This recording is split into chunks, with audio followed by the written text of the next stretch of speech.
profesora Malani, compañeros todos. El día de hoy nuestro grupo conformado por Miguel Medina, Diego Méndez, Kiera Molinar y mi persona Diego Man, tenemos el gusto de presentarles nuestro seminario acerca de la biometría hemática automatizada.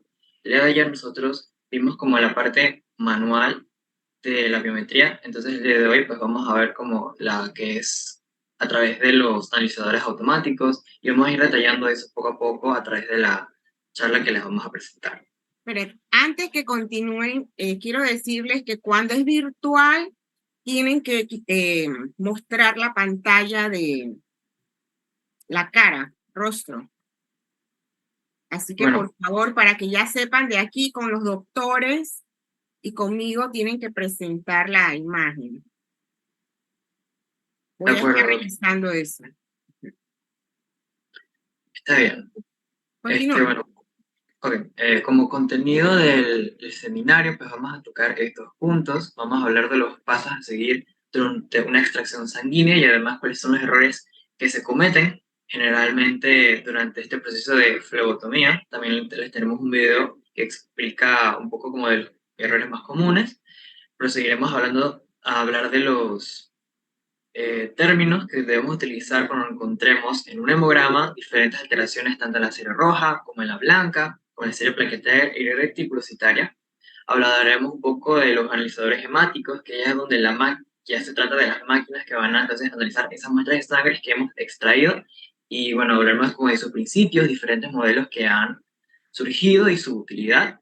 Y finalmente vamos a analizar lo que son los histogramas y los dispersogramas, y al final les tenemos un caso clínico. Bueno, para es nada más un hemograma para analizar la biometría de un paciente que tiene anemia y aplicar pues lo que se ha presentado en el seminario del día de hoy. Como introducción tenemos que el hemograma es uno de los exámenes de laboratorio solicitados con mayor frecuencia y forma parte del estudio básico requerido para una orientación diagnóstica y evaluación de los pacientes. La vigencia de este examen se ha mantenido desde la introducción de los clásicos índices eritrocitarios y ha evolucionado con la automatización de recuentos celulares, incorporando nuevos parámetros como la amplitud de distribución eritrocitaria y plaquetaria, que los analizan y los entregan los autoanalizadores de la última generación. A medida que la tecnología avanza, los analizadores hemáticos automáticos han reemplazado estos procedimientos manuales y logran reducir de manera importante varios errores analíticos. No obstante, la fase preanalítica en el proceso de la biometría sigue siendo un paso al cual se le atribuye la gran mayoría de los errores en que estos laboratorios pues tengan resultados falsos. Desconocer las variables que impactan en esa fase preanalítica tiene relevancia para prevenir errores en los resultados de una biometría.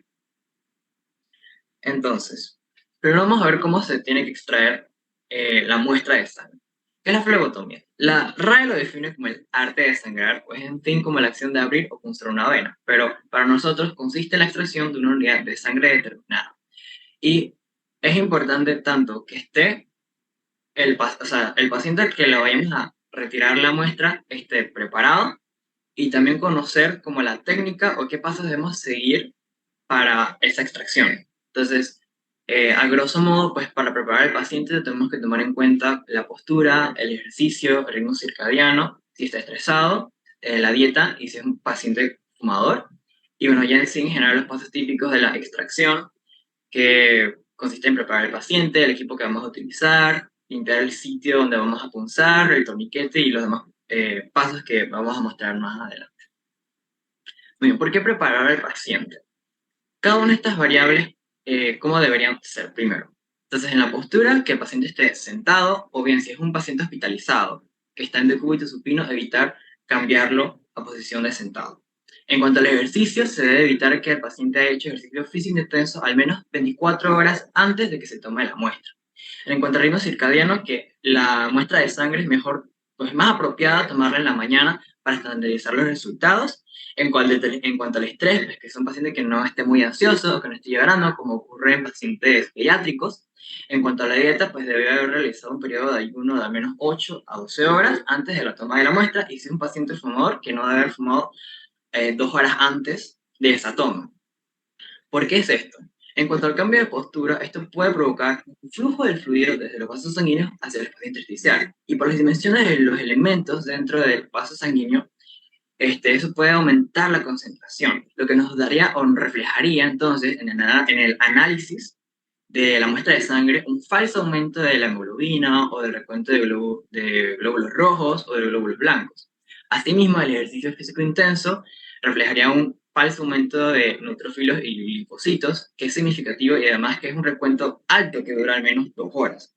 En cuanto al ritmo circadiano, pues resulta ser que hay algunos parámetros que, por ejemplo, a las 11 de la mañana, los parámetros de glóbulos rojos, la hemoglobina y el hematocrito, pues muestran un ligero aumento, pero en la noche o más en la tarde, el aumento es de los leucocitos. Entonces, por eso es importante tomarlas en la mañana. En cuanto al estrés o la ansiedad, pues que aumenta el recuento de leucocitos.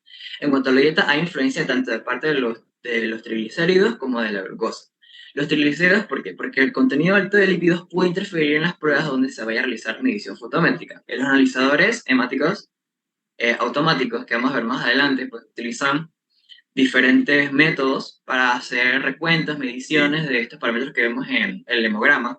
Entonces, si la muestra tiene un alto contenido de lípidos, puede reflejar falsos aumentos de esos parámetros, como en el caso de la hemoglobina.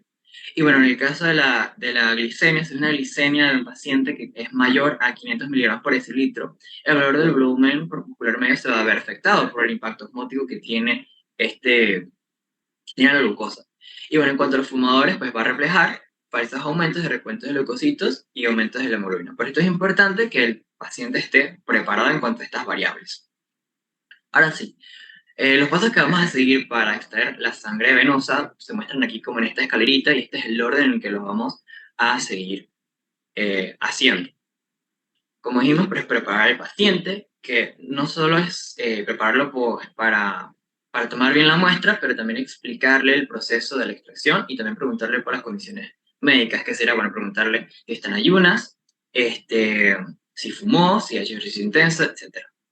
Preparar el equipo, el sitio de extracción, que esto consiste en escoger la aguja más adecuada, los tubos de recolección con los aditivos adecuados, es decir, si es un tubo con citrato de sodio o con EDTA, o sea, cuáles son los tubos que vamos a utilizar para recolectar esa muestra, los guantes y todos los demás equipos de protección personal, y también preparar el brazo del paciente y elegir la vena adecuada para esa extracción. Entonces, digamos que entre las venas que estén superficiales, la que sea más accesible sea la vena cefálica media, como tener eso ya determinado. Una vez ya más determinado, ya tenemos el equipo preparado y ya determinamos el sitio que vamos a extraer.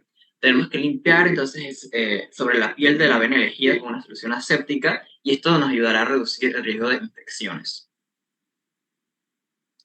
Aplicamos el torniquete que se debe colocar alrededor del brazo del paciente justo por encima del sitio de extracción para restringir el flujo de la sangre y esto hará que la vena sea más visible y accesible. Es importante tomar en cuenta que la aplicación del torniquete no debe exceder más de 1 minuto.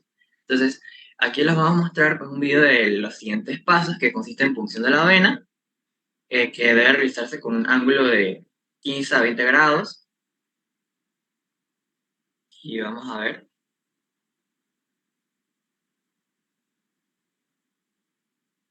Y una vez extraída la sangre,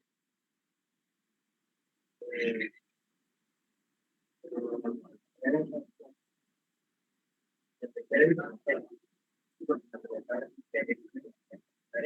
entonces, uno de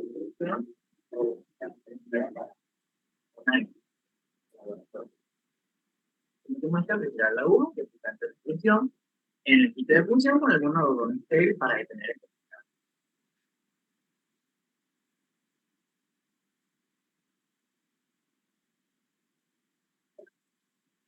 Hay que recolectar la muestra que hemos extraído con la jeringa y hacerla fluir hacia el tubo de recolección, que puede ser uno de varios tubos y hay que seguir un orden secuencial, que más adelante vamos a ver. Y bueno, una vez que ya esté recolectada y esté llenado adecuadamente el tubo, hay que etiquetarla y procesar la muestra. Cada tubo de recolección de sangre se debe etiquetar para analizar entonces sus componentes sanguíneos. Entonces aquí les mostramos un video de todo este proceso de la extracción de la sangre.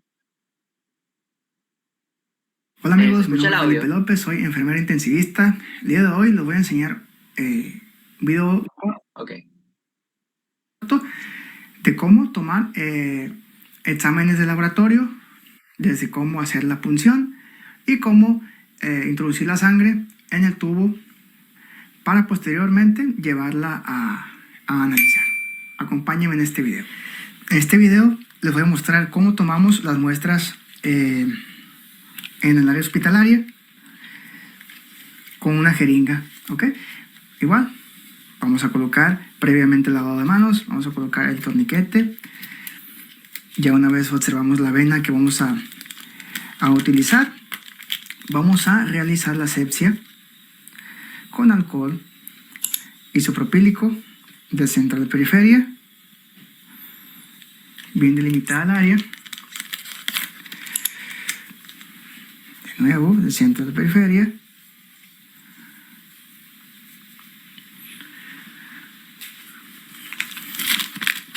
Nosotros, por lo regular, tomamos la toma de muestra con una jeringa, porque muchas veces no contamos con el aditamento que los químicos utilizan. Pero también se puede con una jeringa común de las que tenemos en todos los hospitales. Una vez palpada y localizada la vena, ya hicimos la asepsia, bisel hacia arriba, verificamos permeabilidad de la jeringa, bisel hacia arriba. En este paso es mejor no Pasamos. tocar ya cuando se va a introducir la aguja. Ya ustedes han hecho ese paso antes, así que no hay que volver a estar tocando.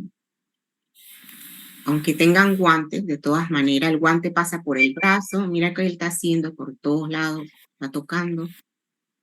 Y esas áreas no están limpias, sépticas. Va saliendo la sangre. Una vez que retiramos la sangre que se requiera, quitamos el torniquete, colocamos el algodón torunda, le pedimos al paciente que doble su brazo o que haga presión. Posterior, la sangre que vamos a retirar es dependiendo el estudio que nos solicitan, ¿ok? En este caso es una biometría hemática, se ocupa poca cantidad de sangre, simplemente y solito el tubo. ¿Listo? Le damos un poquito de agitación y al momento de reencapuchar, recuerden, nunca reencapuchen. Pueden colocar la aguja, pueden colocar el capuchón ahí, hacer esto. Eso es importante en la mesa. Posterior a esto, ¿ok? Ahí ya no se va a caer ni nada. Por Aquí bioseguridad. tenemos nuestras muestras. Recuerden membretar, nombre completo del paciente y la solicitud que ya esté impresa en el sistema dependiendo su hospital. Y se manda al laboratorio. Y así se recolectan las muestras del laboratorio. Recuerden, la sangre que le vamos a extraer al paciente va a ser en base a los estudios solicitados. En este caso, una biometría hemática con 2 a 4 mililitros se puede correr este estudio, ¿ok? Espero les haya servido de mucho. Hola amigos, mi nombre es Felipe López, soy enfermero intensivista. Bien, ya hemos visto lo que se hace normal o cómo deberían ser los pasos de la flebotomía. Y como puede ocurrir en todo protocolo, pueden haber errores en los que se cometen durante ese procedimiento, que es lo que vamos a ver a continuación. Porque el cometer estos errores entonces lleva a que se formen o hayan errores preanalíticos y por lo tanto en el análisis del laboratorio o en el análisis hecho por el analizador automático sea erróneo. Y también en sí el mismo procedimiento puede llevar a complicaciones posteriores en el paciente. Entonces, ¿de qué errores preanalíticos estamos hablando? Que las muestras sanguíneas pueden coagularse o que la cantidad de sangre, el volumen, sea insuficiente, que sea recolectada en un tubo inapropiado, o sea, que era un tubo que no era para tal prueba, para tal análisis, o que la muestra venga embolizada o tenga un alto contenido de líquido. Disculpa, aquí, coagulación de la muestra de sangre, ¿por qué ocurrirá? Puede ocurrir porque, al menos, una de las causas es que esté sobrellenado el tubo. Entonces, el tubo contiene, por ejemplo, el tubo de DTA que contiene este anticoagulante, tiene una cantidad determinada, pero si se sobrepasa, entonces no va a cumplir con su función, entonces se puede coagular. Aunque también, otra razón por la cual podría coagularse es que, bueno, más adelante lo detallo, ¿no? Pero que se agite de manera brusca la muestra sanguínea, contaminada con agua o con alcohol. Bueno, también la más sencillita es que demoran mucho tiempo en pasar de la jeringuilla al tubo de DTA y entonces si se demoran mucho con la sangre en la jeringa, eso va a hacer que se pueda coagular y cuando lo van a introducir al tubo de DTA ya esté coagulada. O la segunda opción que es más frecuente sería lo introducen en el tubo de DTA, pero no lo agitan por inversión. Entonces el anticoagulante queda abajo y arriba se coagula. Cuando van a sacar la sangre ya está todo coagulada, porque no ha habido la mezcla necesaria. Sí, bueno, sigue, continúa. Okay. En cuanto a los errores durante la flebotomía, pues lo más común es que se haya identificado mal al paciente o que se haya punzado al paciente equivocado, que durante la punción se haya hecho con un mal ángulo o se haya seleccionado inapropiadamente una vena, lo que lleva a complicaciones como que se dañan otras estructuras nerviosas, o sea, haga una punción arterial, o sea, donde es más difícil. También otro error común es que no se retire el torniquete antes de extraer la aguja, porque esto puede llevar a que haya una pérdida mayor de la sangre, sale con presión. El no sigue el orden de llenado de los tubos, que más adelante les vamos a mostrar un cuadrito de los colores y en qué orden va. Y también por la falta de compresión después de la extracción, porque después de retirar la aguja, pues entonces la herida sigue sangrando. Entonces el no tener esa compresión es un error que se puede cometer. En cuanto a las complicaciones, sin detallar mucho, que puede haber daño de estructuras nerviosas o se puede usar una arteria en vez de la vena que queremos nosotros extraer. Por supuesto que en el sitio de punción habrá dolor y sensibilidad. Hay algunos pacientes que pueden marearse o desmayarse, pueden formarse hematomas, en casos muy raros infecciones y en casos muy, muy raros anemias, pero ya veremos por qué. Bien, ahora vamos a ver los errores proanalíticos más comunes.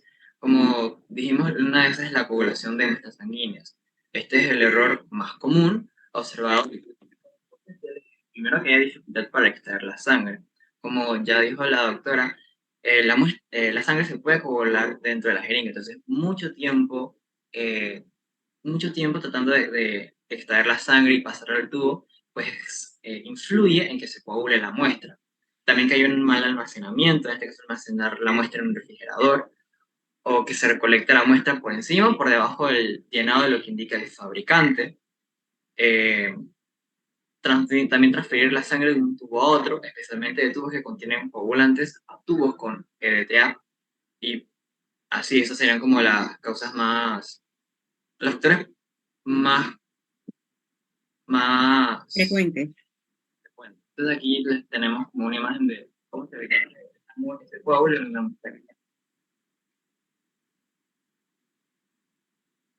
Otro error, como dijimos, que la muestra se porque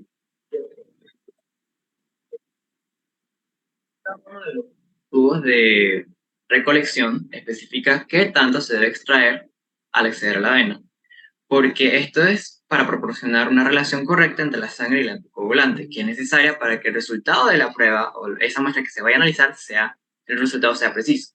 Entonces aquí, por ejemplo, tenemos en las imágenes el tubo de la izquierda, todo está señalado hasta dónde debe estar llenado el tubo de EDTA. Entonces, en la izquierda, el tubo de la izquierda nos señala un volumen insuficiente, pero el tubo de la derecha nos señala un exceso del volumen. Entonces, ¿cómo debería ser?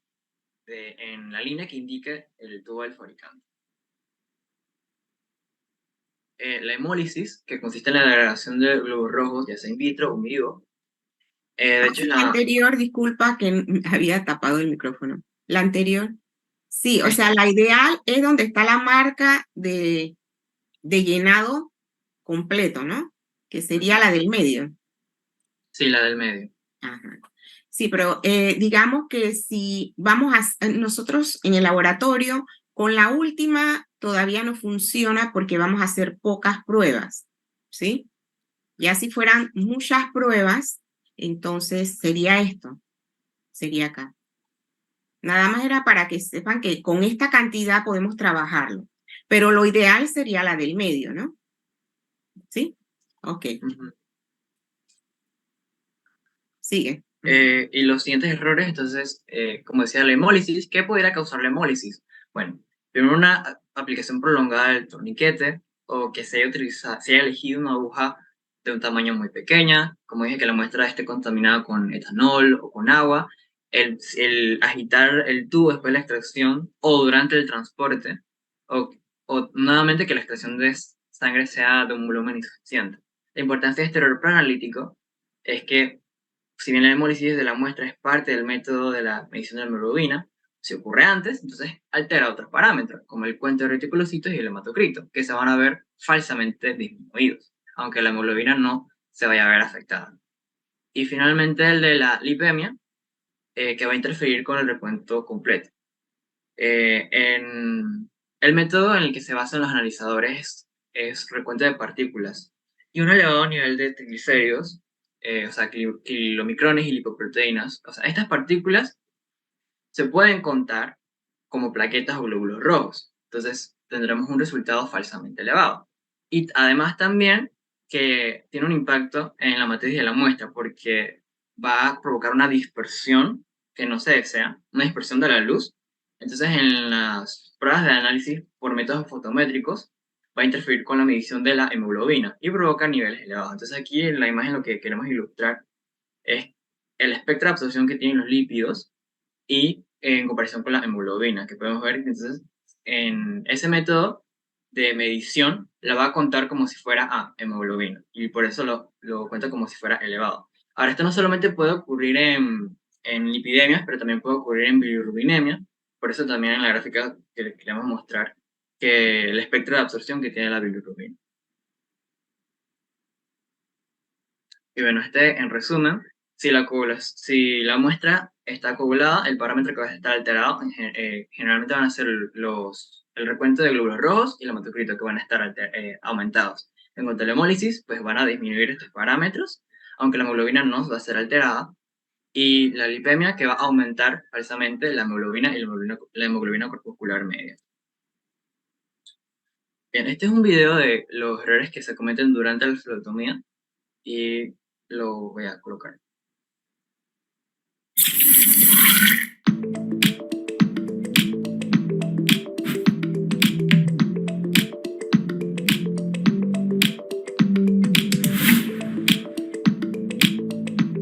Wrong patient. Identification for your patient is key.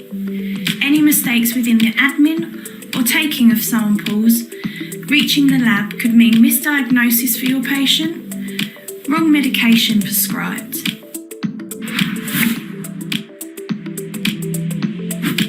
Labelling mistakes. Wrong date or time on the sample once reaches the lab and is discovered can mean that it will be rejected. Again, meaning you will have to rebleed your patient. Incorrect order of draw. Tubes taken out of the correct order of draw run the risk of, again, mismedication to the patient, misdiagnosis, or them just being corrupted and refused by the lab.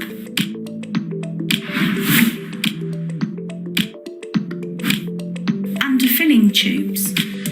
Certain blood tests require a certain amount of blood, filled to the indicator line on the tube. If they are underfilled, not enough blood, this tube will be rejected, and again, the patient to be rebled. Timing of collection. For example, fasting blood tests. These have a time where the patient needs to not eat or drink for at least 12 hours.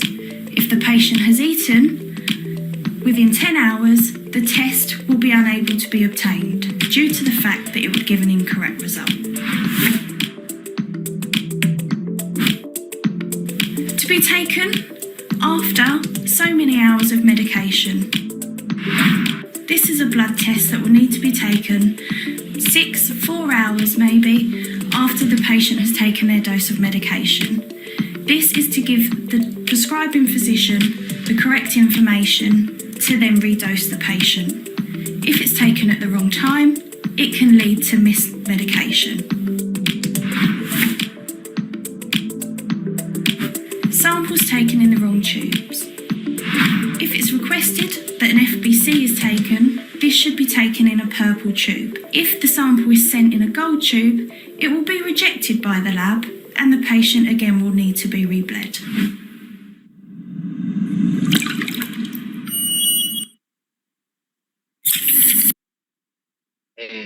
Ok. Entonces, como pudimos ver, pues los errores que se cometen con mayor frecuencia, o sea, los que nosotros podríamos cometer más es que al paciente equivocado sea en un tubo que no corresponde, o el tiempo pues que nos tome, o sea, que la muestra nos la rechacen. Porque lo que se quiere evitar, conociendo todos estos errores que pueden cometer, es tener que volver a sacar la muestra del paciente, como tener una y otra vez que punzarlo, es lo que se quiere evitar.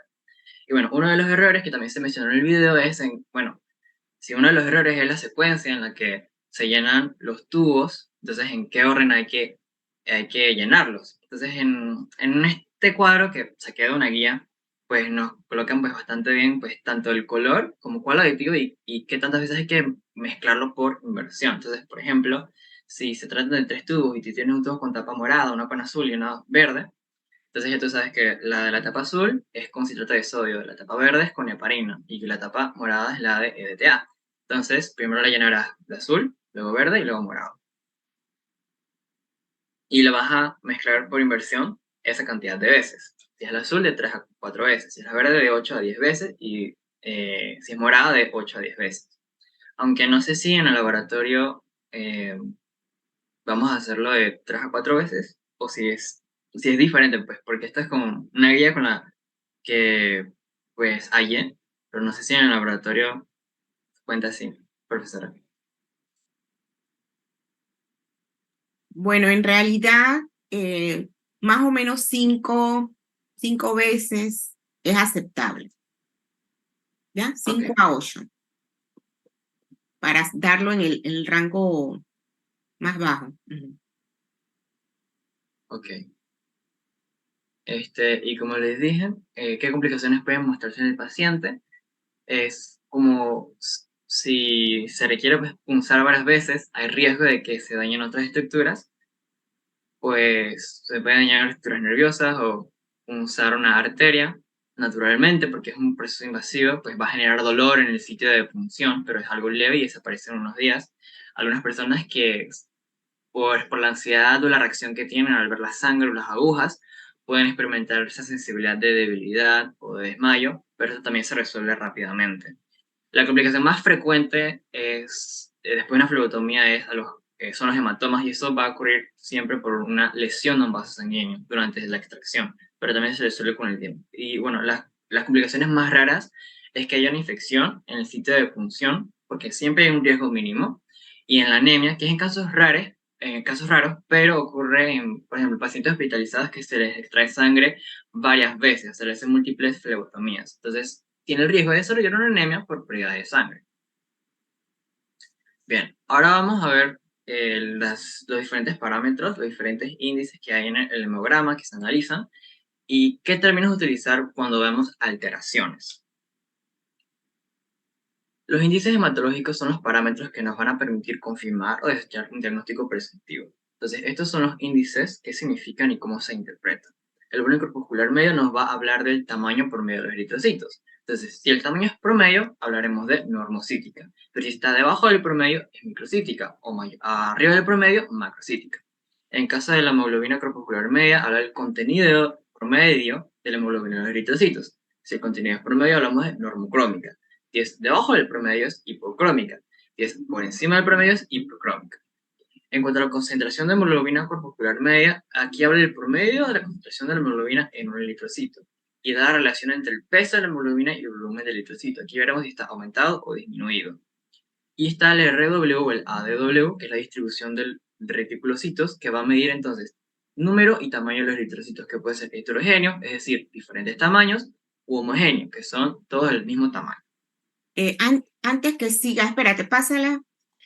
Solamente quiero hacer la salvedad en la concentración media de hemoglobina corpuscular, que generalmente es significativa es cuando está en aumento. Y no sé si lo tiene más adelante, que es, generalmente es cuando hay eferocitosis, un aumento de eferocitos. Disminuida puede ser un error, ¿sí? Así que hay que tener más en cuenta la significación del aumento, por si hay una eferocitosis hereditaria o una eferocitosis debido a daño, pero que no sea hereditaria, o sea, hemolítica, pues. Así que bueno, nada más esa era una observación. Continúa, sí. Ok.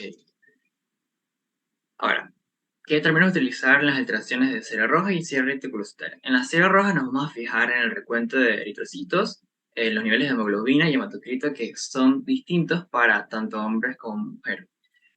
También el volumen corpuscular medio, la hemoglobina corpuscular media y la concentración de la hemoglobina. Entonces aquí en la última columna donde está la interpretación, entonces mostramos que en caso de aumentos utilizaremos el sufijo de citosis y disminuciones en pena. Por ejemplo, si hay un aumento del recuento de eritrocitos, hablamos de una eritrocitosis. Pero si está por debajo del promedio, ese recuento, entonces eritrocitopenia. En caso del hematocrito, Espérate, y la hemoglobina no pusieron nada, ¿por qué? sí lo pusimos, solo que la idea era como, bueno, preguntar si estos Ok, son lo van los a... términos Ok, que se ya. utilizan, o sea, si estos Sí, son los sí, términos no, que se no, no. utilizan, Está bien, bueno, ¿cómo será continúa. con la hemoglobina? Ok. No, dale.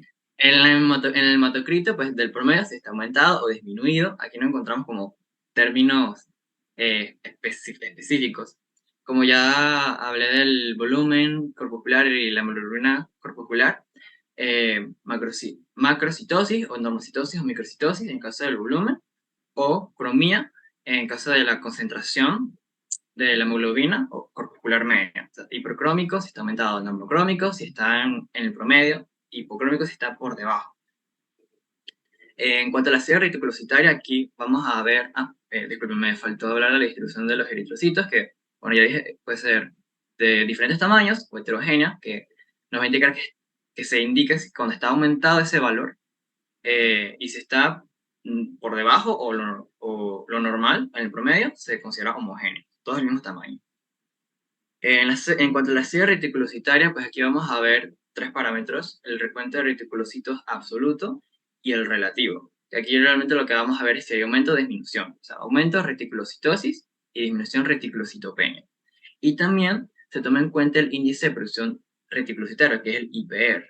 La fórmula para poder calcular este índice consiste en el hematocrito que tiene el paciente dividido entre el hematocrito ideal para ese paciente, o sea, el hematocrito normal que debería tener para su sexo y para su edad, y se multiplica por el porcentaje de reticulocitos, o sea, el relativo, y se divide por la vida media de reticulocitos. Nosotros vimos ayer que la vida media de reticulocitos dependía también mucho del sexo y la edad del paciente. Así que eso pues se ajusta o se calibra. Ahora, en cuanto a la hemoglobina, con esto que ya les he explicado, en la hemoglobina, si estuviera por encima del promedio o por debajo del promedio, ¿cómo se denominaría?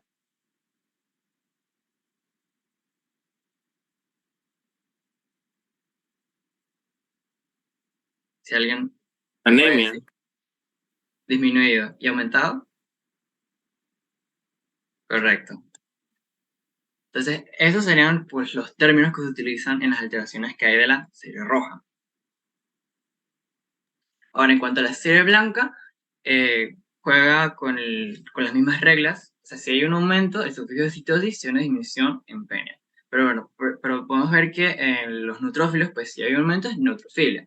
O en los eosinófilos o en los basófilos, si son aumentos, eosinofilia y basofilia. Pero esas son las alteraciones que vamos a ver, si están aumentadas o están disminuidas. Y bueno, aquí están los valores normales y sus unidades de cada una de la serie blanca. En cuanto a la serie plaquetaria, si está aumentada, trombocitosis, y está disminuida, trombocitopenia. Aunque también tomamos en cuenta el volumen plaquetario medio, que se encuentra en promedio de 6 a 12 femtolitros, y aquí nosotros podemos interpretar una alteración de pseudotrombocitopenia o trombocitosis. O trombocitosis que esté aumentado el volumen o que esté disminuido, ser una pseudotrombocitopenia. Pero ya vamos a ver como el por qué.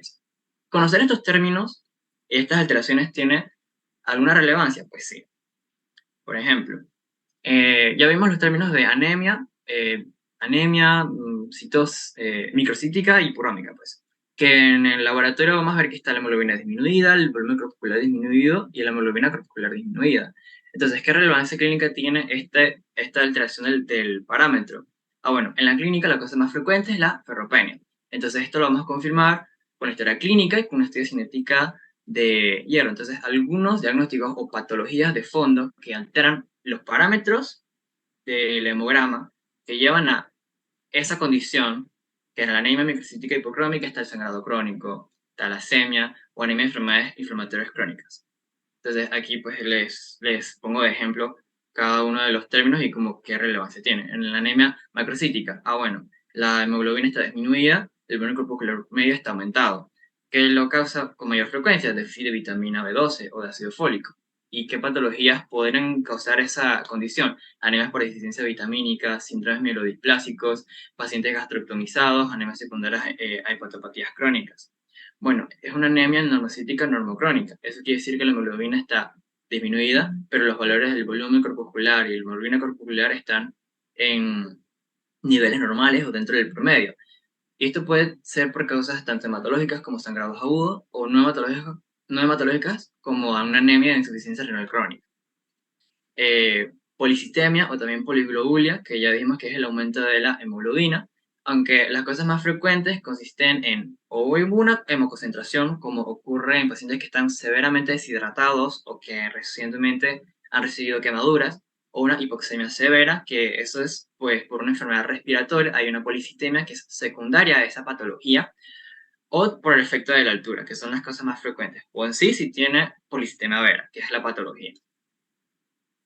En cuanto a las alteraciones de la serie blanca, una neutrofilia pues, nos puede indicar, puede mostrarse en una hemorragia aguda o nos puede indicar infecciones bacterianas. Neutropenia puede mostrarse también, pero en infecciones virales, una sepsis muy grave, o puede haber sido inducido por fármacos, como ocurre en pacientes que reciben quimioterapia o a veces pacientes que reciben antiinflamatorios no esteroideos. Linfocitosis se presenta en infecciones virales, la linfopenia en inmunodeficiencias, monocitosis, saberlo, reconocer, porque esto nos puede indicar que se está, recuperando de un cuadro infeccioso. Eosinofilia, que es característico de alergias o infecciones parasitarias, y basofilia, que es característico de reacciones de hipersensibilidad. En cuanto a la monocitopenia, eosinopenia o vasopenia, pues no encontré que tuviera alguna relevancia clínica. Realmente la preocupación es cuando están aumentados estos parámetros. En cuanto a la trombocitosis, pues se puede presentar en cuadros inflamatorios crónicos, en la recuperación de procesos infecciosos o en pacientes que hayan recibido esplenectomía o en hemorragias agudas. En la pseudotrombocitopenia hay un valor disminuido de las plaquetas, pero este hallazgo es inesperado para el cuadro clínico que tiene el paciente. Y esto puede ocurrir en situaciones en las que, por ejemplo, haya sido una punción venosa difícil, como ocurre en niños o en ancianos, o en las fases de la extracción de la sangre, esos errores que podemos cometer, una agitación insuficiente del tubo para mezclar la muestra de sangre con el anticoagulante, o puede haber ocurrido una agregación plaquetaria in vitro provocada por el EDTA, como cuando colocamos los tubos en un orden equivocado. Y bueno, en cuanto a la trombocitopenia, pues tiene diversas causas. Puede ser por procesos inmunológicos, como ocurre en el lupus eritematoso sistémico o en la púrpura trombocitopénica inmune, por una trombopoiesis ineficaz, como ocurre en la anemia perniciosa, en mielodisplasias o causado por drogas antineoplásicas. Una puede ser causada por distribución no inmuno sobre consumo, como ocurre en la sepsis o en la infección por el VIH, o una distribución anormal o secuestro, como ocurre en el hiperesplenismo. Y bueno, este sería el cuadro de los valores normales que, al menos que en el laboratorio vamos a utilizar para hacer los laboratorios de biometría hemática. Pero no es nada más como para mostrar. Y bueno, ya saber que si están aumentados, qué término usar, si están disminuidos, qué término usar.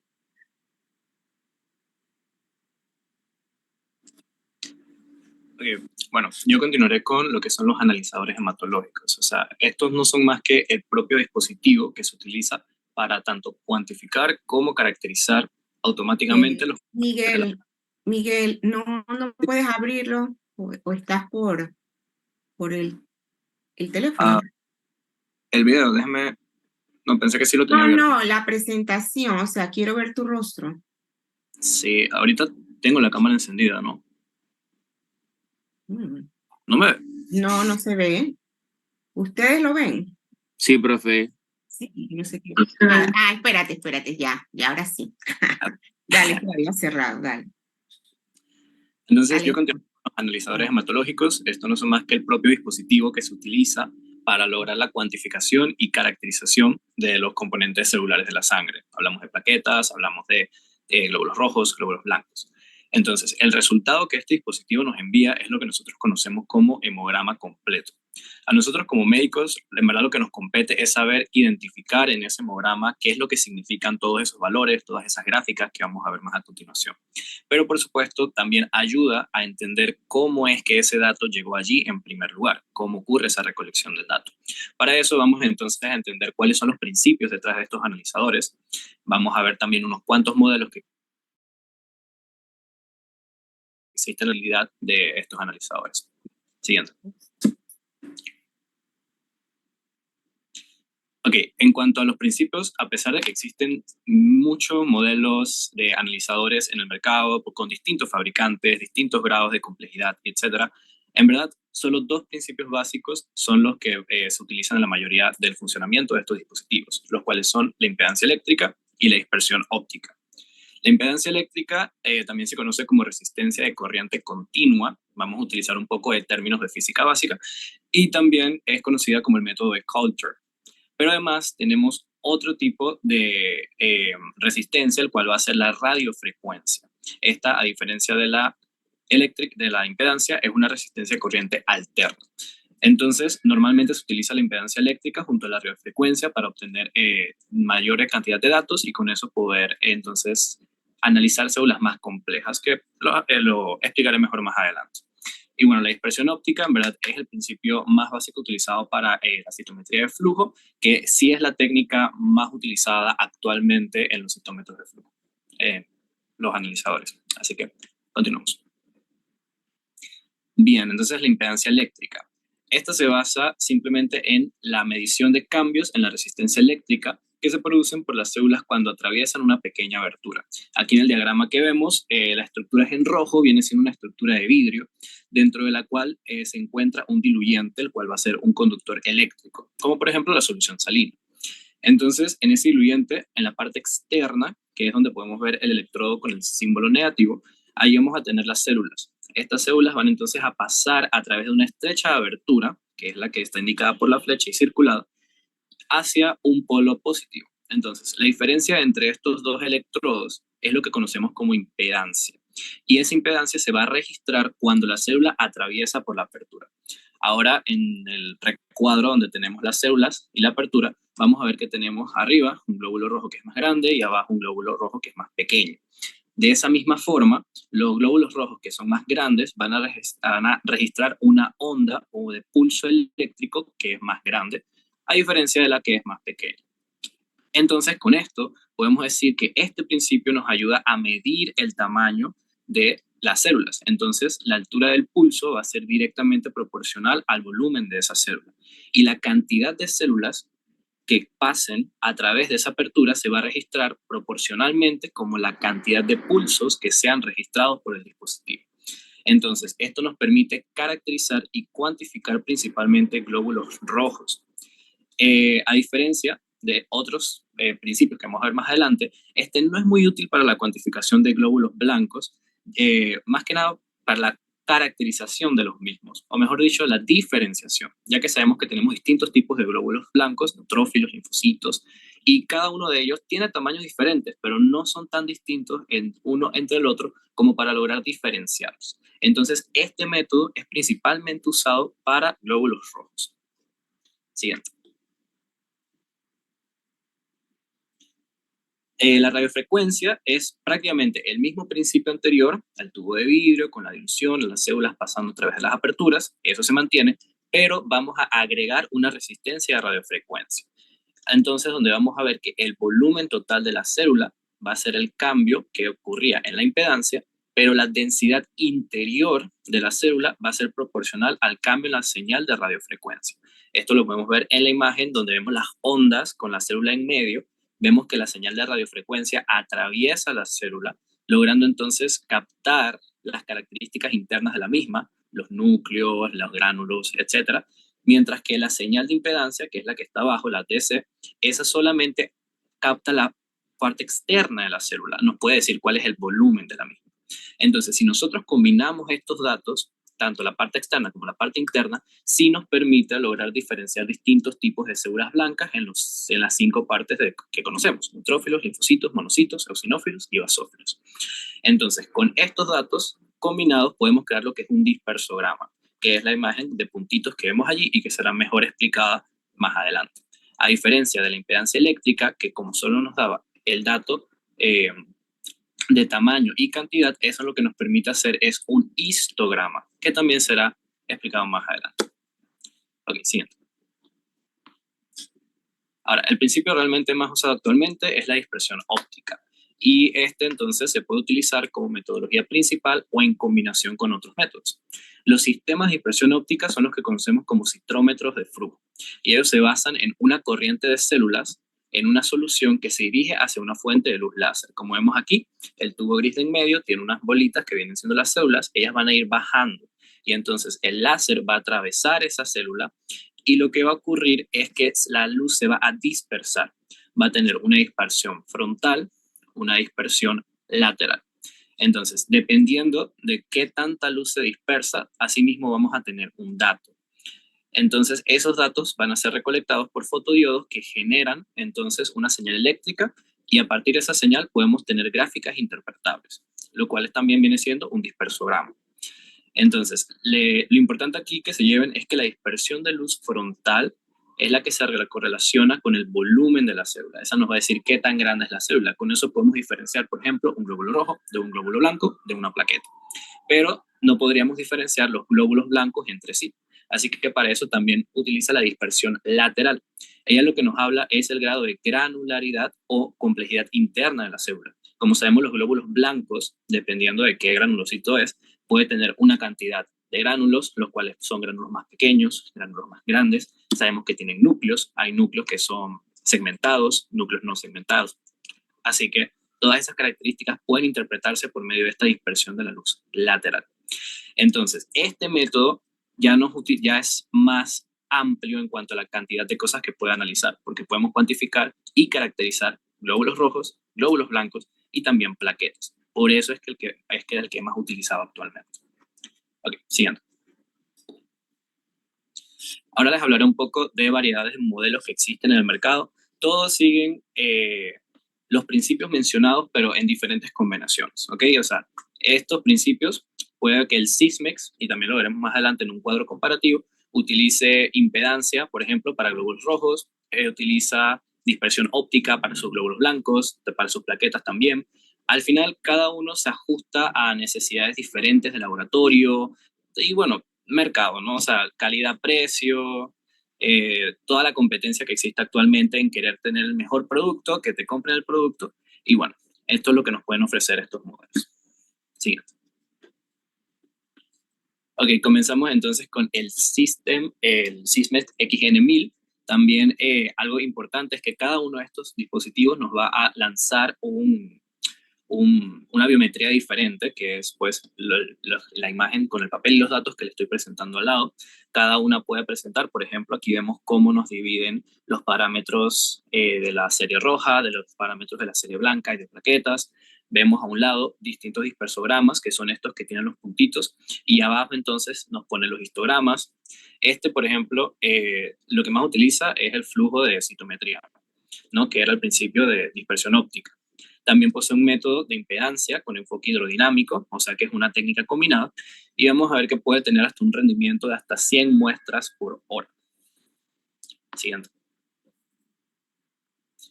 El Beckman Coulter Entonces, también, si nos damos cuenta en la biometría que nos lanza, aquí vemos que tiene un parámetro que se llama flags. En este flags lo que nos va a marcar entonces es cuando hay alteraciones.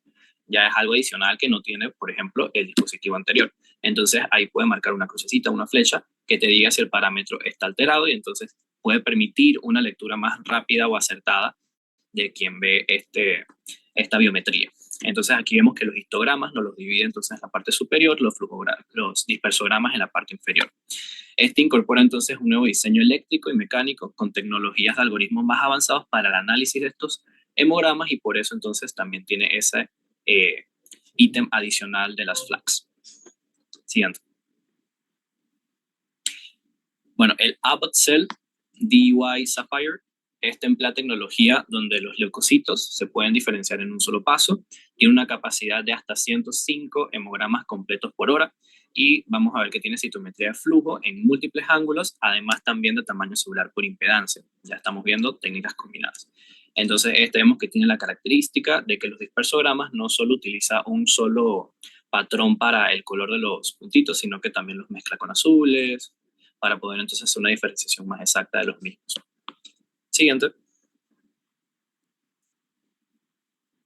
Y el Siemens Advia 2020, este es un sistema empleado por hemograma y diferencial de células sanguíneas. Vamos a ver que emplea 3 tecnologías, las cuales son la citometría de flujo, utiliza también la dispersión de luz y además emplea la citoquímica. Y tiene una capacidad de 120 pruebas por hora. Este es el que la biometría me parece un poco más no agradable a la vista, pero también vemos que tiene los parámetros pues completos, tiene muchos dispersogramas, tiene incluso histogramas para hemoglobina, así que en verdad también es bastante útil. Siguiente. Y bueno, para asegurarnos que hayan estado prestando un poco de atención, las preguntas importantes o cosas importantes que me gustaría que se llevaran es qué parámetro, por ejemplo, el parámetro de los glóbulos blancos, cuál es el principio que mencioné que es más usado para la caracterización y cuantificación de los glóbulos blancos. Radiofrecuencia. Ajá, radiofrecuencia es uno que se emplea bastante. Aparte de radiofrecuencia, también hay otros. Diego, puedes darle. Sí, bien. Exacto. La radiofrecuencia es uno de los que más se utiliza para los glóbulos blancos, pero actualmente se prefiere utilizar la citometría de flujo, es decir, la dispersión por luz óptica. Entonces, como vemos, dispositivos como el Beckman no solo utilizan la dispersión de luz, sino que también utilizan la impedancia, o sea, combina estos principios. El Sysmex utiliza incluso el principio de citometría de flujo con fluorescencia, que ya es un poco más específica, ya que no solo nos permite ver características de la célula, sino del propio ADN de la célula o incluso de receptores que tenemos en la célula. No sé si recuerden, esto más que inmunología, más que hematología es inmunología, los citómetros de flujo con fluorescencia se utilizan para diferenciar los linfocitos entre linfocitos CD4, CD6, dependiendo del receptor que tengan. Es decir, que esta tecnología es mucho más específica que la citometría de flujo convencional. Vemos que el Abbott sí utiliza dispersión de luz e impedancia, también una técnica combinada, y el Siemens entonces utiliza la dispersión de luz. Pero sí, la de radiofrecuencia ya no es tan usada actualmente, no obstante, sí fue una de las que al inicio, antes de tener estas tecnologías más modernas, era entonces la que se utilizaba para los glóbulos blancos. Ok, entonces para los glóbulos rojos, ¿cuál es la que sí es más usada? Y eso sé que sí lo mencioné. Impedancia eléctrica. Correcto, la impedancia. Bien, entonces, como vemos, tanto el Beckman como el Sysmex y el Abbott utilizan impedancia eléctrica. El Siemens es el único que en lugar de impedancia, entonces se puede utilizar la dispersión de luz tanto en ángulos abiertos y ángulos cerrados. Pero sí, la impedancia es la que más se usa para glóbulos rojos. Y ok, para el conteo de plaquetas.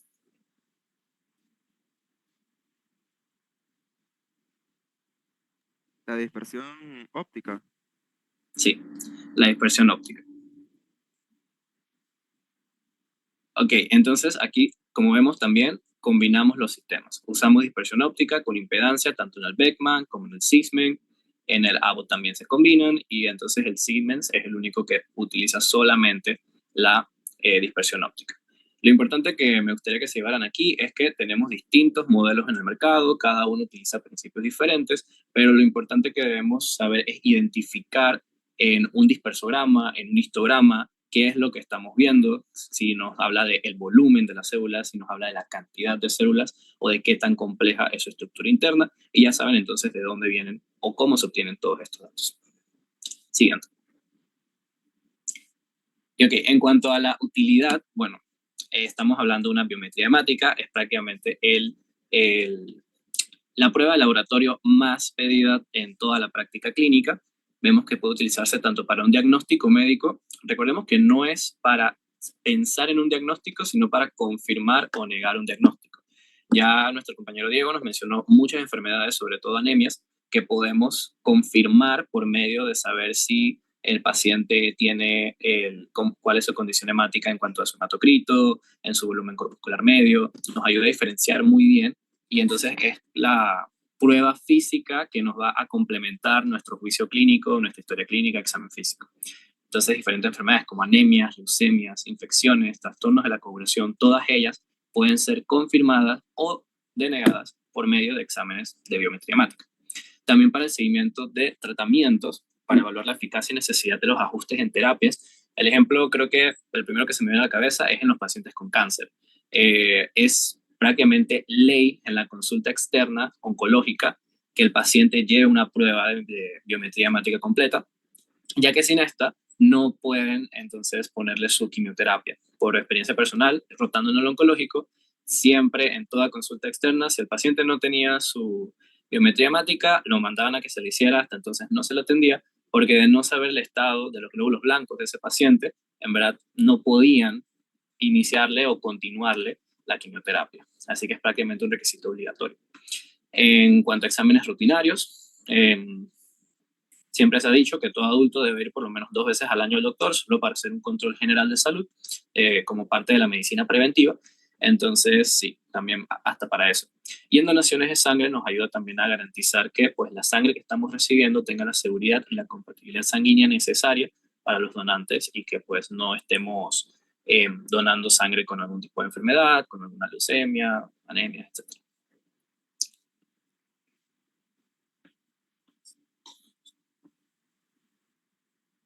Ok, bueno, pasaremos a presentar lo que viene siendo los histogramas. ¿Se me escucha bien? Sí se te escucha. Ok, gracias. Bueno, los histogramas. Primero tenemos que definir qué es un histograma. Como vamos a observar, se presenta una gráfica aquí. Básicamente los histogramas son representaciones gráficas en donde pues, se grafica lo que viene siendo las poblaciones de células sanguíneas en relación, en específico, a la distribución de el volumen de estas en relación a la frecuencia con la que estas células presentan un determinado volumen. Es decir, representa una frecuencia relativa o el número de células en relación al volumen de las mismas. En general, los histogramas, bueno, aquí presentamos lo que viene siendo un histograma de serie roja. Más adelante veremos que estos se pueden utilizar para lo que viene siendo leucocitos o para la serie blanca y histogramas de plaquetas. Propiamente, al observar la composición de un histograma vemos que se presenta un eje X y un eje Y. En el eje X lo que vamos a observar es el volumen de las células medido en lo que viene siendo femtolitros. Este representa el volumen que presenta cada célula en la muestra.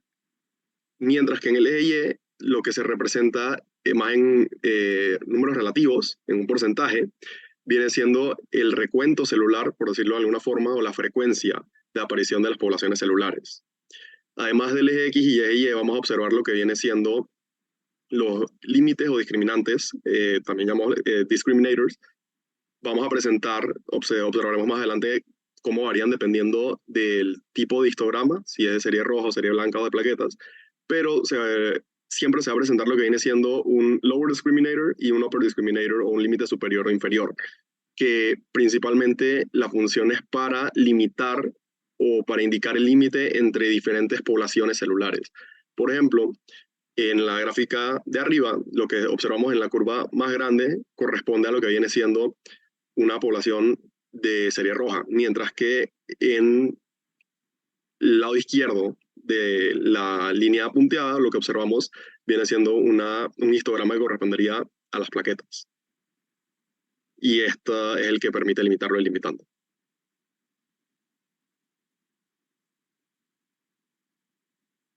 Iniciando con los histogramas de serie roja, lo principal que hay que caracterizar es que estos van a presentar una forma de campana de Gauss y presentan un pico que presenta una forma cónica. Entonces, hay distintos parámetros que se presentan al observar un histograma de serie roja, que fueron definidos anteriormente por el compañero Diego. Presentamos lo que viene siendo el volumen corpuscular medio, el RW. Vamos a presentar dentro del RW el SD y el CB. El SD corresponde a las desviaciones estándar, mientras que el CB corresponde a la que viene siendo el coeficiente de variación. El coeficiente de variación se presenta en un porcentaje y el SD se presenta lo que viene siendo en femtolitros, similar a cómo se presenta el volumen corpuscular medio. Propiamente observamos la línea debajo del pico, que corresponde a lo que viene siendo en la gráfica de arriba al MCB, y en la gráfica de abajo observamos en el eje X, paralelo al eje X, lo que correspondería siendo la distribución o la amplitud de distribución eritrocitaria, ya sea el coeficiente de variabilidad o las desviaciones estándar. Entonces, una vez hemos visto y descrito lo que viene siendo un histograma normal de la serie roja, tenemos que observar lo que viene siendo los posibles histogramas alterados que se pueden presentar. Entre algunos que podemos presentar incluyen, por ejemplo, una altura elevada con el límite inferior, en el corte con el límite inferior, debido a que los histogramas deben terminar e iniciar en lo que viene siendo la línea base o el eje X. Como observamos aquí, no está terminando realmente en el eje X al contactar con el límite inferior, sino que contacta directamente con este por encima del límite. Y algunas posibles causas en donde un paciente puede presentar un histograma de esta clase es en casos en donde presente macroplaquetas o agregados plaquetarios, o incluso eritrocitos fragmentados, debido a que estos presentan un volumen, o presentarían el volumen que produciría la elevación en este área en donde normalmente debería llegar a la línea base. También puede presentarse en el punto 2, básicamente lo contrario, del otro lado de la gráfica, en donde observaríamos un corte elevado, pero en el límite superior. Y puede presentarse en casos en donde haya eritroblastos o normoblastos en la muestra, aglutinación de glóbulos rojos, o puede ser por presencia de leucocitos, debido a que, como veremos más adelante, la serie blanca presenta volúmenes mayores en comparación a la serie roja, y esto podría presentarse en una leucemia mieloide crónica, que produciría esta elevación en el área del limitante superior. Además de esto, podemos presentar lo que viene siendo las curvas bimodales. Estas curvas se caracterizan, como observamos aquí, debido a la presencia de dos picos. Cuando se presentan múltiples picos, esto indica que hay, por decirlo de alguna forma, distintas poblaciones celulares dentro de la misma muestra. Y esto puede producirse debido, por ejemplo, a una transfusión sanguínea, en donde vamos a presentar la población eritrocitaria del donante y la población eritrocitaria de la persona que está recibiendo la transfusión sanguínea. Y esto produciría ambos picos. También puede presentarse en pacientes que tienen una anemia ferropénica y están bajo tratamiento, terapia, están en recuperación, o puede asociarse también a una anemia producida por tumores o infecciones, que produciría dos poblaciones celulares distintas.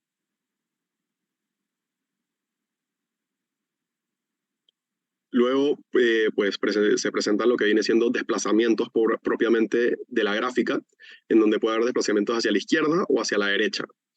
Y esto indica que la población en general eritrocitaria presenta un mayor o un menor volumen.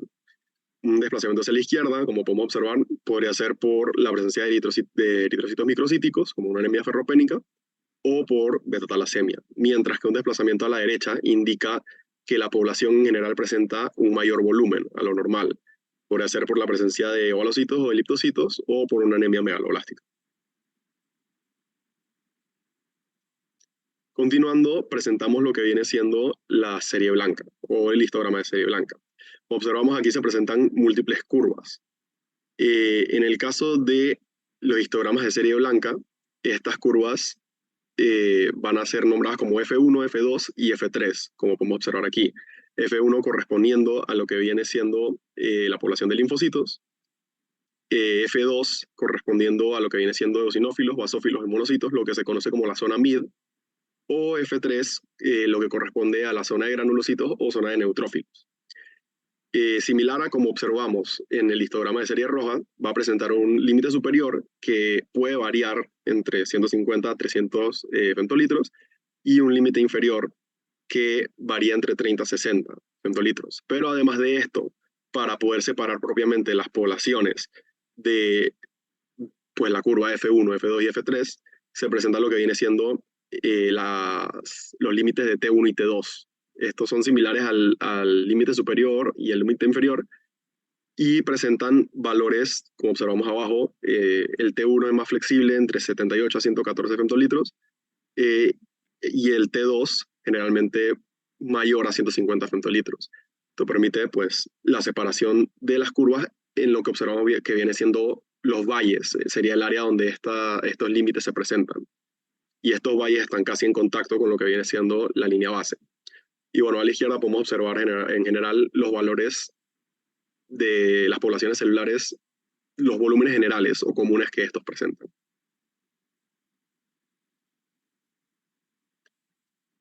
Posteriormente a haber observado lo que viene siendo los valores comunes o de histogramas de serie blanca, podemos observar lo que viene siendo histogramas alterados. Primero podemos observar lo que viene siendo un pico en lo que viene siendo la zona F1 o la zona linfocitaria, y en este caso se acompaña con lo que viene siendo una disminución en el tamaño de la zona F3. Entonces, en este caso lo que estaríamos observando sería una linfocitosis asociada con una neutropenia. Y esto puede observarse en casos de leucemia linfocítica crónica. Por otro lado, lo contrario básicamente sería un pico o un aumento en el pico de la zona de neutrófilos y una disminución en la zona linfocitaria. Entonces, en estos casos, como podría ser esperado, observaríamos en la persona una neutrofilia asociada a una linfopenia. Luego, similar a las alteraciones en los cortes, como vimos en la serie roja, aquí también podemos presentar alteraciones con el límite inferior.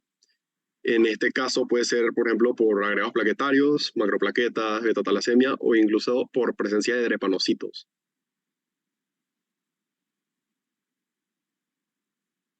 Luego observamos lo que viene siendo alteraciones con el límite superior.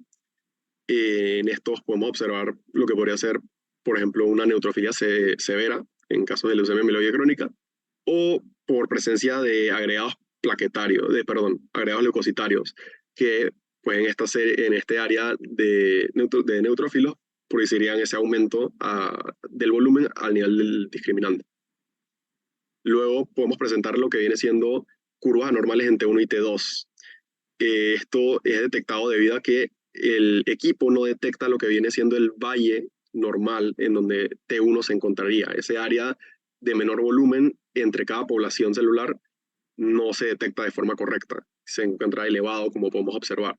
Y eso puede producirse en casos de eosinofilia o basofilia o por presencia de blastos en la circulación.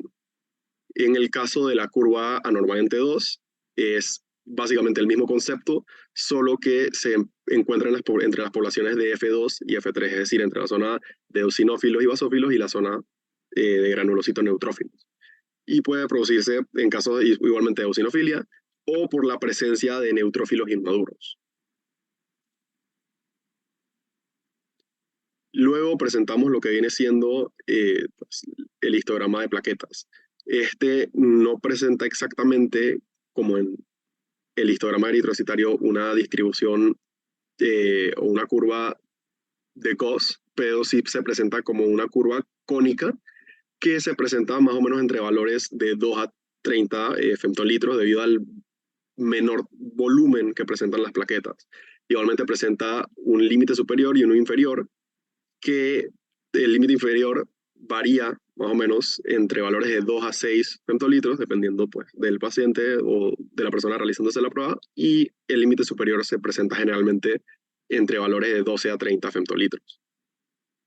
Además, tenemos los parámetros que se presentan en este histograma de plaquetas, que corresponden al volumen medio de plaquetas o MPV, generalmente entre valores de 8 a 12 femtolitros, y el ancho de distribución de plaquetas o PW, general, básicamente un análogo al RW, que generalmente se presenta en valores de 9 a 14 femtolitros.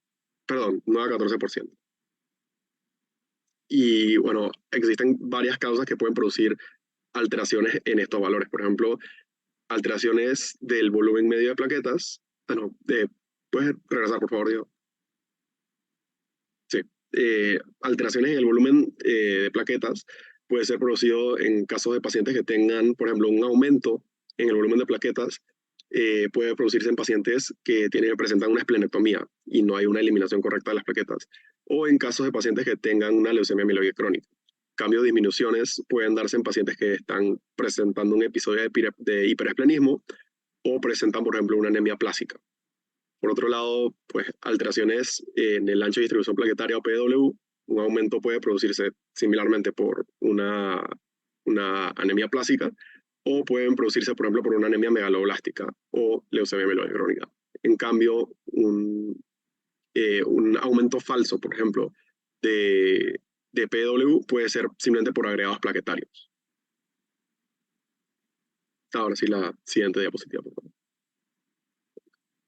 Bueno, viendo ahora lo que viene siendo histogramas anormales o alterados de las plaquetas, presentamos lo que viene siendo alteraciones con el límite inferior, como hemos visto anteriormente. En este caso puede ser por presencia de bacterias, presencia de fragmentos celulares o en caso de trombocitopenias. Por otro lado, alteraciones con el límite superior, en caso de presencia de microeritrocitos. Si recordamos, la curva de plaquetas y la curva de eritrocitos se encontraban separadas por un limitante, pero se encontraban básicamente juntas en las representaciones que vimos anteriormente, por lo que la presencia de microeritrocitos puede afectar ambos histogramas. Puede ser también por presencia de macroplaquetas o agregados plaquetarios debido al mayor volumen que estos tienen en comparación a una plaqueta normal. Y luego presentamos una curva bimodal, similarmente a como vimos en los histogramas de serie roja, que puede ser, por ejemplo, por una transfusión plaquetaria, similarmente a como vimos una transfusión sanguínea. Puede haber varias poblaciones de eritrocitos. Aquí presentamos varias poblaciones de plaquetas. Y también, similarmente, por presencia de agregados plaquetarios o por una recuperación de un paciente que se encontraba en quimioterapia.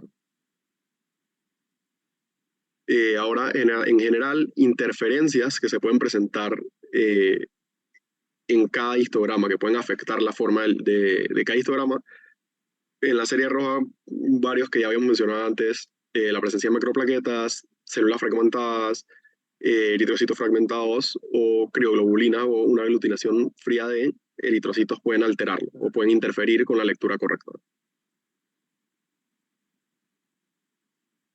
En la serie blanca, pues como observamos también, dependiendo de la alteración o de la patología, puede afectar un área específica de lo que viene siendo el histograma. En la zona linfocitaria, pues por linfocitosis, linfopenia o agregados plaquetarios, o lisis incompleta de eritrocitos, en este caso. En la zona mid puede ser por una basofilia, una eosinofilia o por una bandemia. Y igualmente en la zona de neutrófilos, puede ser por una eosinofilia y también puede presentarse en casos de granulocitosis, presencia de granulocitos inmaduros o por una neutropenia. Y por último, las interferencias en la zona de las plaquetas pueden ser clasificados en una región alta y una región baja dependiendo del volumen. La región baja principalmente se ve afectada por eritrocitos microcíticos, como mencionamos anteriormente, o agregados plaquetarios. Y, la zona alta se puede afectar por eritrocitos microcíticos y agregados plaquetarios. Y la zona baja se puede afectar por residuos de apertura que corresponden a lo que sería residuos propiamente en el equipo que está realizando el histograma, o por presencia de crioglobulinas o fragmentos de células. Entonces, en cuanto a limitantes o barreras en el uso de los histogramas, podemos encontrar un par. Entre ellas, por ejemplo, el hecho de una lectura errónea por parte de un individuo o del examinador, debido a que esto es subjetivo. El equipo no directamente dará el diagnóstico o no orientará directamente el diagnóstico, sino que esto es algo que se debe hacer por la lectura propia subjetiva. Puede darse una precisión limitada debido a simplemente variaciones propias en el individuo y en sus poblaciones celulares. Y una de las principales es el hecho de que no podemos observar directamente la morfología de las células. Esto ya debería lograrse dentro de un laboratorio al observar un extendido de la sangre periférica, y esto es algo que no puede realizarse solamente viendo un histograma. Y también el hecho de que el equipo propiamente presenta un alto costo debido a su especialización. Pero a pesar de estas limitantes, pues tienen un gran valor el análisis de los histogramas, debido a que pueden orientar y dar mayores pistas al examinador acerca de la posible patología que puede llegar a presentar un paciente. Sin embargo, tenemos que tener siempre en cuenta que esto no puede dar totalmente un diagnóstico, o no da solamente un diagnóstico. Los diagnósticos tenemos que tomarlos en general tomando en cuenta la historia clínica del paciente y en conjunto con otras pruebas. No podemos solamente guiarnos en base a los hemogramas y a los histogramas para realizar un diagnóstico.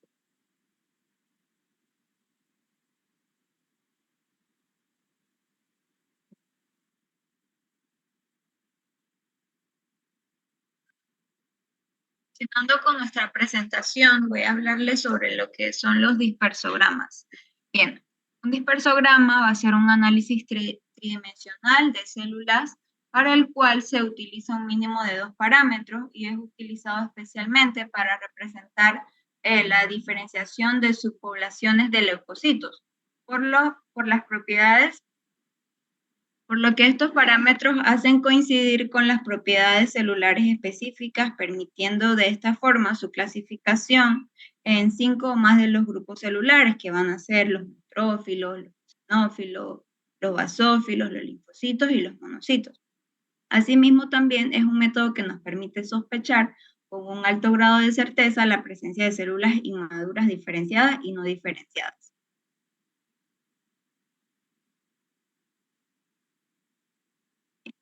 Entre las poblaciones celulares que podemos observar en los dispersogramas vamos a tener los linfocitos, que es el número 1, con un colorcito como rosado, monocitos, neutrófilos y basófilos, eosinófilos, fantasmas eritrocitarios, agregados plaquetarios, eritroblastos, linfocitos reactivos o blastos. También vamos a poder encontrar los que son los granulocitos inmaduros y bandas neutrófilas. Bien, empezando con los dispersogramas en serie roja, aquí vamos a ver en la primera imagen lo que es una muestra normal. Y en la tercera imagen vamos a ver que vamos a tener una muestra de eritrocitos nucleados alta, ¿verdad? Los eritrocitos nucleados normalmente no se encuentran en las personas adultas, sino que los vamos a encontrar en lo que son en los recién nacidos. Y después de esto se va a observar una disminución de los mismos. Entonces, si yo encuentro eritrocitos nucleados en la sangre, esto se puede considerar un reflejo de aumentos en la actividad eritropoyética. Y también pueden ser episodios hemáticos agudos o agresión hipóxica grave, o también pueden ser el resultado de un cáncer hematológico. Bien, aquí en lo que es un dispersograma normal de lo que son los leucocitos, aquí lo que vamos a evaluar en el eje de las Y va a ser la fluorescencia, y en el eje de las X vamos a poder ver lo que es la complejidad celular. Un patrón normal de una serie blanca va a ser como lo vemos aquí en el cuadrito: los linfocitos de color morado, los monocitos, neutrófilos y los eosinófilos. Este recuento nos va a poder permitir diferenciar entre si hay una neutrofilia, una neutropelia, una eosinofilia, eosinopenia, monocitosis, monocitopenia, linfocitosis o linfopenia.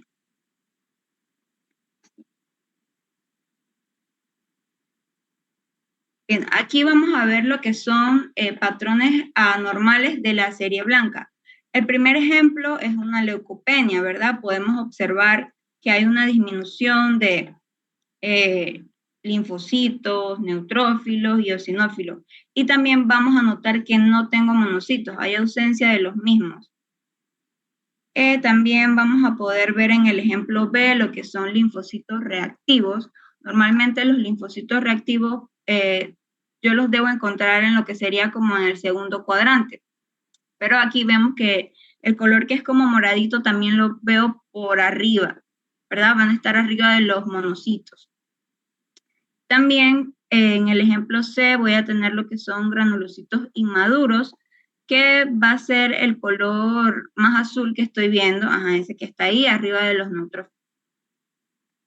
Y en el ejemplo D veo eritroblastos, que van a ser las células grises que se encuentran ahí. Todos estos son patrones anormales de un dispersograma de serie blanca, ¿verdad?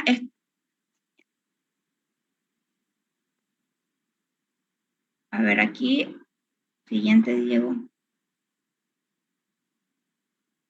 Aquí en el dispersograma de plaquetas, el primer ejemplo, ¿verdad? Es un dispersograma normal de plaquetas, y en el segundo voy a ver una disminución de todas las plaquetas, ¿verdad? Una trombocitopenia. Con estos exámenes yo podría, ¿para qué me sirve esto, verdad? El dispersograma de plaquetas. Puedo utilizarlo para hacer un diagnóstico diferencial de pacientes con trombocitopenia. Una de las indicaciones más importantes van a ser las plaquetas reticuladas. Las plaquetas reticuladas van a ser las que están en la flecha, con la flecha, en el color verde. Aquí puedo utilizarlo para lo que es el diagnóstico de la trombocitopenia inmune, y también el aumento de estas plaquetas reticulizadas se relaciona con lo que son microangiopatías trombóticas, como la púrpura trombocitopénica trombótica. Siguiente. Bien. Aquí en el dispersograma de reticulocitos, ¿verdad? Los reticulocitos, como todos sabemos, son glóbulos rojos que son producidos recientemente por la médula ósea. Aquí podemos observar en el ejemplo A un recuento de eritrocitos normal. Pero ¿qué es lo que hace que yo pueda saber esto? Los eritrocitos normalmente, como son inmaduros, van a tener una cantidad mayor de ARN. Entonces esto le permite que capten mejor lo que es la intensidad de la fluorescencia. Entonces ellos van a ser reticulocitos de alta intensidad. Entonces lo puedo ver aquí en el ejemplo B, ¿verdad? Que sería en el color rojo. Aquí todos estos son reticulocitos que son inmaduros, ¿verdad? Tengo mucho de ellos. Entonces, esto nos podría indicar que esto es un sensible indicador de lo que es el aumento de la eritropoiesis, por lo cual su evaluación va a resultar muy útil en lo que es después de trasplantes de progenitores hematopoyéticos o también de la quimioterapia.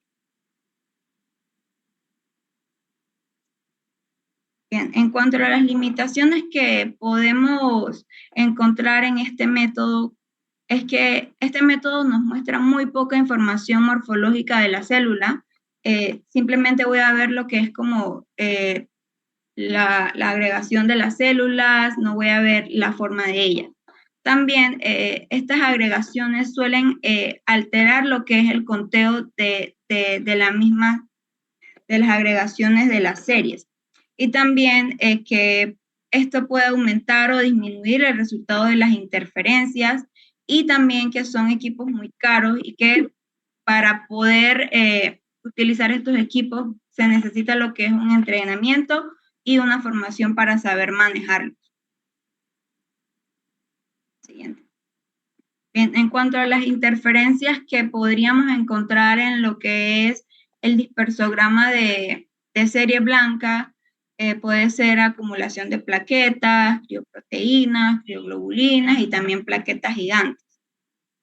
Y otros patrones que me pueden alterar lo que es el recuento de glóbulos rojos van a ser agregados de glóbulos rojos, pueden haber también glóbulos rojos fragmentados o eritrocitos microcíticos. En cuanto a las plaquetas, yo podría tener lo que va a ser un falso conteo de plaquetas alto. Entonces, eso puede ser debido a glóbulos rojos y glóbulos blancos fragmentados.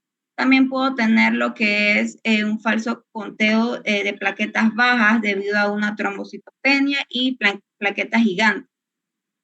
En cuanto a los reticulocitos, me podrían afectar una severa acumulación de plaquetas, plaquetas gigantes o glóbulos blancos fragmentados.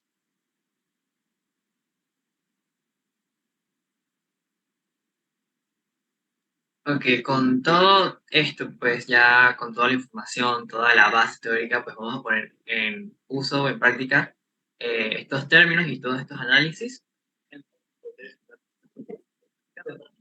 con anemia. Entonces, lo que nosotros les trajemos aquí, primero uno, es un laboratorio de una paciente femenina de 27 años del Santo Tomás. Y bueno, aquí pues vamos a entonces a ver dos que tienen bastantes alteraciones y vamos a darle nombre a esas alteraciones. Por ejemplo, en la serie roja podemos ver que hay una hemoglobina disminuida, pero si uno le más valores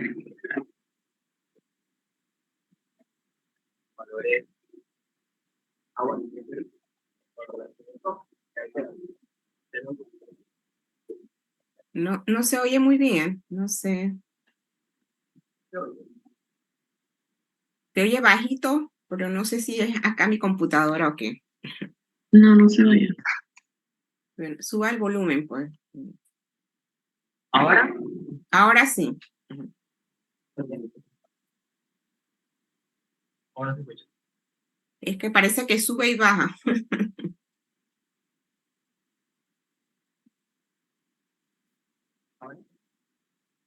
¿O todavía? Sí, ahora sí, dale. Como podemos ver, hemograma de una paciente femenina de 27 años.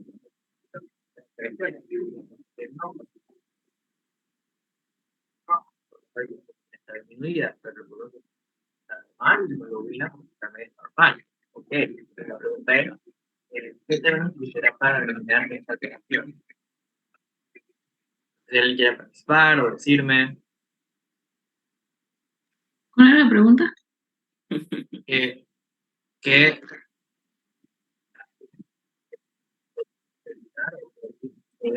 La pregunta no quiere salir. Ok, Diego, te escucho bien, pero no te preocupes, yo lo dirijo. Ok.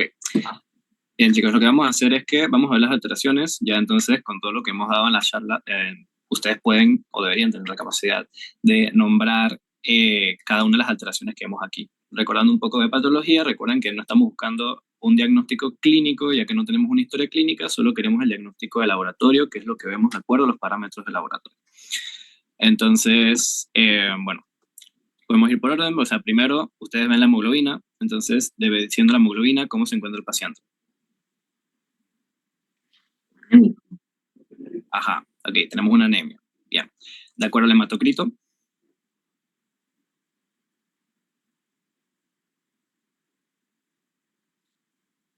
O sea, solo Bueno, esto.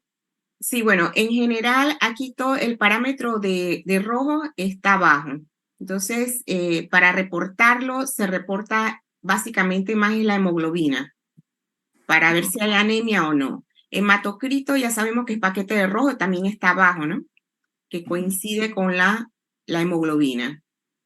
Y el recuento de eritrocitos también está bajo. O sea, todos esos tres parámetros van juntos.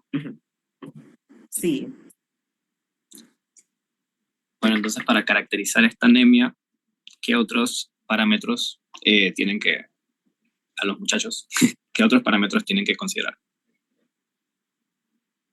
El volumen corpuscular medio. ¿Cómo se encuentra? Está normal. Ok, entonces esta sería una anemia.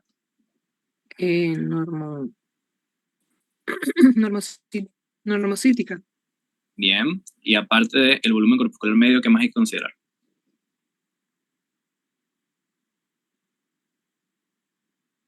Ajá. Bien, correcto. Ok, Diego, puedes darle a seguir.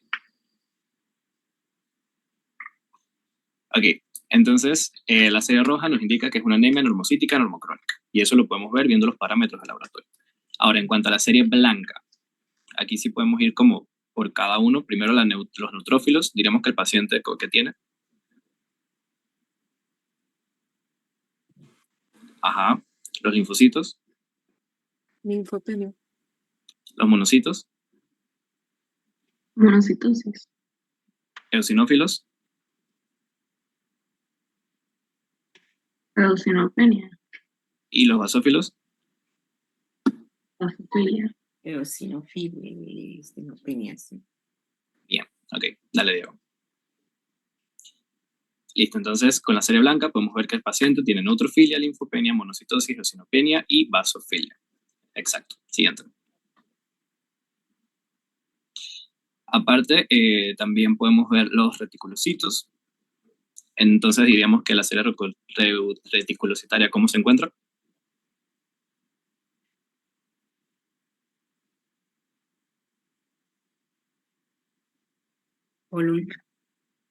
Ajá, a lo que la denominaríamos. Reticulocitosis. Exacto, reticulocitosis. Y la serie plaquetaria. Aumentado. Exacto, entonces sería una.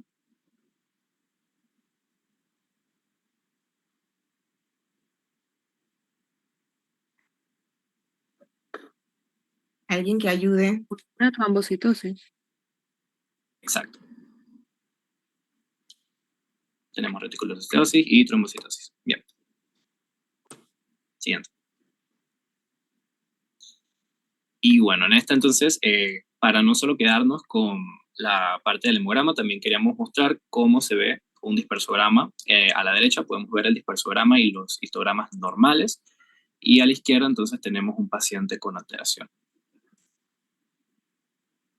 Bien, vamos a empezar con lo que es el DIF, que sería el dispersograma de lo que es la serie blanca. Yo aquí normalmente ya en los resultados yo veo que tengo unos linfocitos aumentados y unos monocitos aumentados, ¿verdad? Entonces ya yo con eso puedo ir aquí y ver que están aumentados en complejidad celular. Aquí, ahí es donde está marcando mi compañero, ¿verdad? Igual forma también la máquina me debería enviar un mensaje que está abajo donde dice White Blood Cells IP Message. Ahí está, yo puedo ver que tengo linfocitosis y monocitosis. También aquí lo que es en el IMI, que está abajo de ese, ahí lo que yo voy a observar van a ser las células mieloides inmaduras, ¿verdad? Esto se va a relacionar con lo que es el recuento de granulocitos inmaduros, o también pueden ser blastos o células en banda.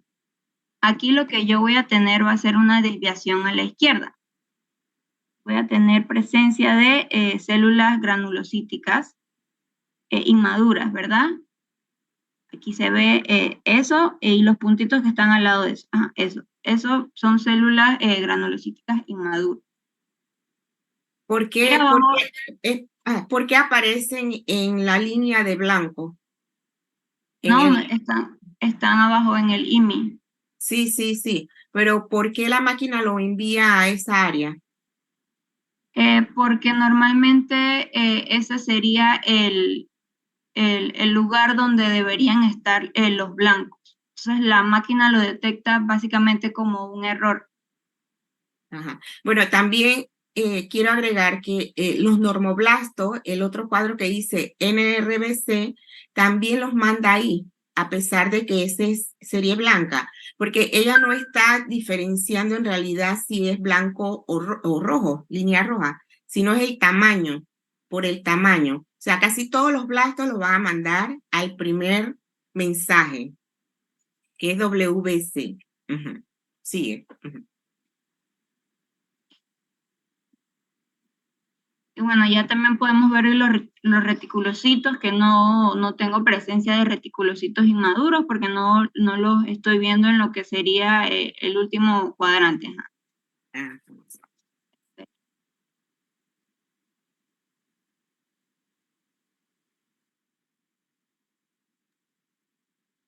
Bueno, Las pasando ya plaquetas. finalmente en este área lo que viene siendo los histogramas, en general, bueno, el histograma de eritrocitario no presenta una forma realmente anormal, se presenta en general similar a como lo veríamos en el lado izquierdo de un paciente sano.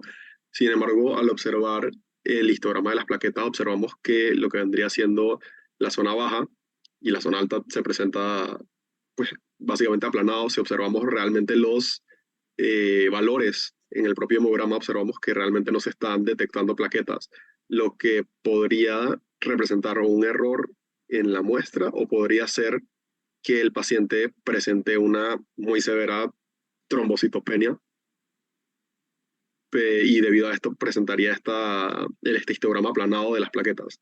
Pero como mencioné, realmente podría deberse también a un error de lectura. Bien. Ujú.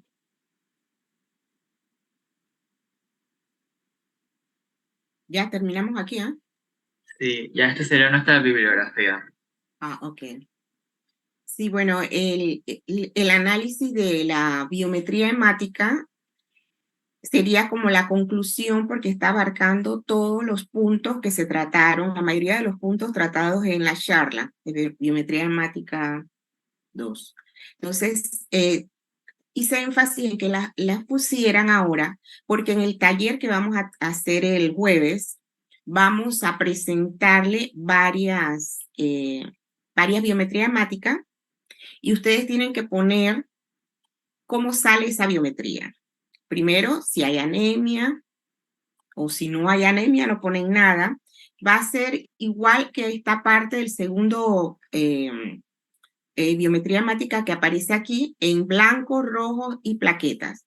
Ahí es que tienen que poner, no tienen que poner todos los detalles, sino lo más relevante, ¿sí? Si hay anemia, hay que ponerlo. Hay que decir el tamaño. Si el volumen corpuscular medio está alto, bajo o medio. Entonces estamos hablando de microcitos, normocitos o macrocitos. Todo eso hay que poner, o macrocitosis, se puede reportar igual. Tienen que ponerlo. Después van a ver las que se refieren a contenido de hemoglobina, que sería el HCM y el CHCM, ¿ya? Para saber si tengo una hipocromía o si están normales, pero generalmente se reporta es las alteraciones, ¿no? Si está normal, entonces no tendrían que poner nada. Tendrían que poner si es hipocrómico o hipercrómico. Aunque hipercrómico es un dato como súper relativo con respecto básicamente a eferocitosis, porque en realidad el mismo eritrocito no va a contener más hemoglobina de lo normal, sino es que se va a ver la hipercromía como visualmente, porque el esferocito es más pequeño, pierde el halo central, eso lo vamos a ver en serie roja, pero de todas maneras para que lo tengan en consideración. Pero siempre se pone lo anormal ahí en esta parte. Y después seguiría el RDW, que tienen que reportar cómo está, si aparece normal, no lo reportan, si aparece aumentado, hay una, ¿qué habría? Si el RDW... ¿Ah? Heterogéneo. Sí, va a haber, o sea, el RDW es anisocitosis, pero me está diciendo que esa anisocitosis es heterogénea, ¿sí? Eso sería. Bueno, entonces ya con respecto a los otros parámetros, nada más hay que tener en consideración, para ver aquí, hay que tener en consideración si está en un diferencial, que es en porcentaje, se cuenta 100 células y se saca cuánto hay de neutrófilos, linfocitos, monocitos, sinófilos. Ese es algo relativo porque se está contando en base a 100 células. Entonces, el que tiene peso aquí sería el valor absoluto, que sería la cantidad de todos los neutrófilos encontrados en ese análisis. Todos los linfocitos encontrados, todos los monocitos, todos los eosinófilos y todos los vasófilos. ¿sí? Ese tiene más de peso, porque el otro estamos contando poca cantidad. Acá hay más cantidad. O sea que entre los dos valores, a veces sale aquí un valor y no coincide con el absoluto. Entonces, ¿cuál voy a escoger? El absoluto. Porque es un conteo más amplio, ¿sí? Bueno, aquí creo que era eso todo. Con respecto a las plaquetas, lo mismo. Van a poner si hay trombocitosis o trombocitopenia. ¿Sí? Igual acá, reticulocitos, reticulocitosis o reticulocitopenia. ¿Sí? Los dos extremos. Para ver qué se me queda. Y con respecto, esto es más, muchas veces coinciden los parámetros del histograma con los valores que tienen aquí. Algunas veces no, dependiendo de las alteraciones que se presenten. Entonces, miren acá que en la plaqueta no se define mucho porque dice que hay una anomalía.